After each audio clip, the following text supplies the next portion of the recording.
Welcome to Standing on Business with Eric Foss. I'm your host, Eric Foss.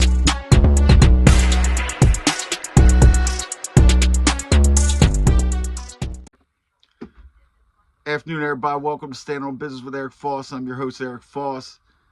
Guys, I'm over 1,000 subscribers. Thank you guys for all your support. Thanks for sharing the videos, and thanks for subscribing and liking and commenting.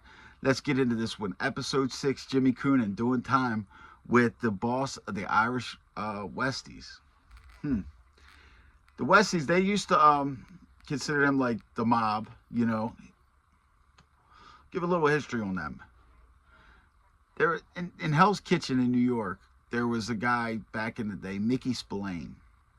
Now, Mickey Spillane, he had a group of guys with him, you know, tough guys, you know, basically a mob, a gang.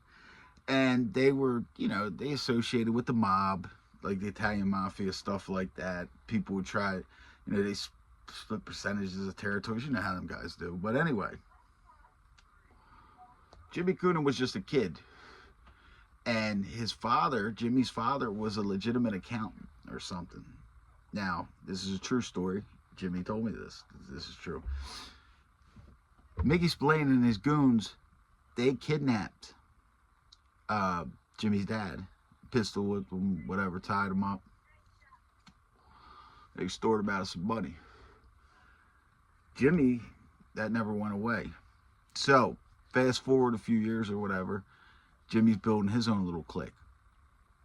Now, it is a true story. When Jimmy was like 17, 18, they were up there on a rooftop, I think, with some heavy artillery and shot at Mickey Spillane. Mickey Spillane got away.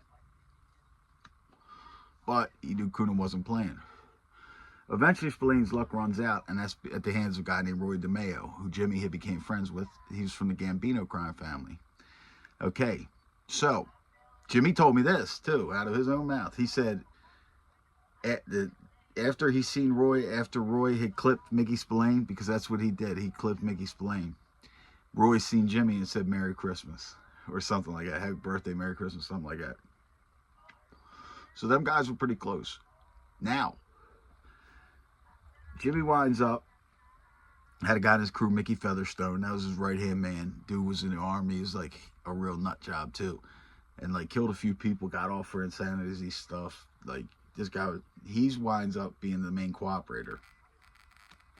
And he actually is the one behind them writing the book, The Westies. So in the book, Featherstone does have in there, which a rat will always do, try to make themselves, this is why they told or whatever. Truthfully, he didn't want to go to prison for the rest of life. But anyway, he's excused for telling. He said that they had one of the other Westies dressed up to look like Featherstone and committed a murder in broad daylight, so Featherstone get charged for it. Jimmy Coonan himself said that's not true. I seen him do that because he was a sociable person, pretty much. Like, he was pretty much open. Like, he would talk to you. So what Jimmy did about that, what he said about that was, there was a dude who had the book, The Westies. He said, "Jimmy, I read your book." And Jimmy said, "That's not my book." Jimmy said, "It's a book about me. It's written by a rat. There's some true stuff in there." He's like, "But that, you know, like that part was fake." But anyway, doing time with him. When I first met him, we were on the same tier. I was there first. My celly, Larry, he'd been in Lewisburg with Jimmy. And, you know, Larry was older. You know, Jimmy was a little older than Larry. And, you know, he looked up to Jimmy like a lot of people did. Jimmy's a legend. Had a lot of, like, people like, oh, you know, even the Italians, they all gave him respect. Like, you know, how they would talk behind each other's backs and stuff. They really didn't do that to Jimmy. But he really didn't hang with a whole bunch of people. Jimmy was cool. We used to eat pizzas probably like 3-4 times a week. Me, him, and Larry. So I had a lot of opportunities to talk to Jimmy. Now, my first impressions when I first met him were just like, he's just an old, institutionalized, miserable guy. That's what I thought. I was wrong. Reason why I thought, now, maybe I was right about the institutionalized part. He's like, you know, when you meet these guys, you hear all this stuff, and then you meet him, and then I had never knew who he was. They had to explain it to me afterwards. But he's like, burnt out, man, from prison. He just sits there and puts his headphones on, sits in front of TV, and sits there and drinks fucking diet sodas. A lot of them. Goes to commissary, buys 2 big cases of diet sodas every week. and gets other people to get diet sodas for him. Now, a lot of them, a lot of the old timer guys, like you'll see him, like him and Ayala, they would sit together sometimes. They used to live together. They used to bump heads before Ayala moved in with me.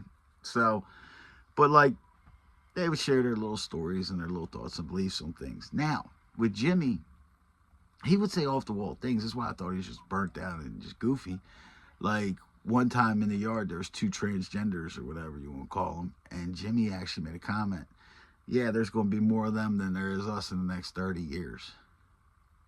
I'm like, listen to this old bastard. Miserable bastard. Oh, yeah? Guess what? Look what's happening. A lot of stuff would talk about wars and talking about politics. I always thought that he was wrong and thought that he was miserable, but he was, listen, everything turned out in front of my eyes. I will say, I stand corrected. Jimmy Coonan was still sharp. Like I said, on the surface, when you meet him, you won't think he's sharp, but he is very sharp. He knows what he's talking about. I asked Jimmy Coonan one time, what he thought about the police, like, regular police officers.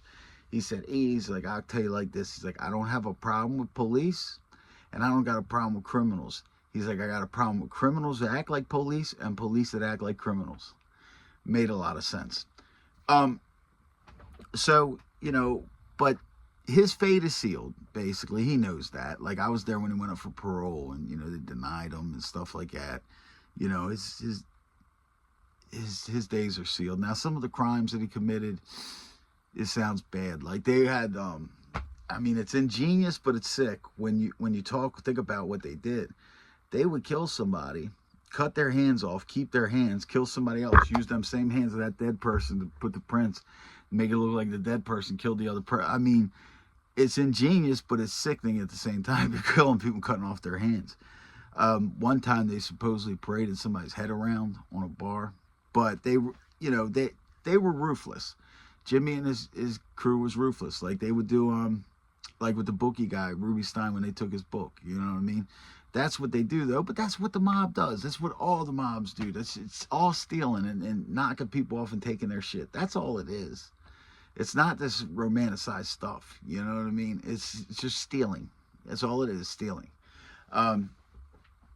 But with him doing his time, people respect him. People like Jimmy. Stays out of the way. He just watches his TV. He uses the phone. He still gets visits. You know what I mean? I've been in a visiting room with Jimmy a couple of times. His son, I know, was up there before to visit him. Son is in the union. Jimmy still talks to people who are in the union and stuff and all. And on the streets, Jimmy still talks to gangsters. Like, with, not about, like, crime or nothing like that, but people will send Jimmy money and stuff like that if he finds out somebody's home or whatever. He's still in good stand. His name's good stand. He's got a lot of respect. Hopefully he's doing well. Obviously, he's a lot older now. But that's really it with him. Like I said, no trouble. Basically, model inmate. Likes his diet sodas. Will is sociable. If he's seen you with a book, or if you had questions about that book, he would answer them, and he wouldn't be, barking at you or nothing like that. He just, hey, this rat said this. This is a lie. This is a lie. Okay, guys, that's about all I got to say about Jimmy Coonan. I left him in about 2013. Last I heard, he was still there. Okay, guys, until next time, remember, like, share, subscribe, always stand on business.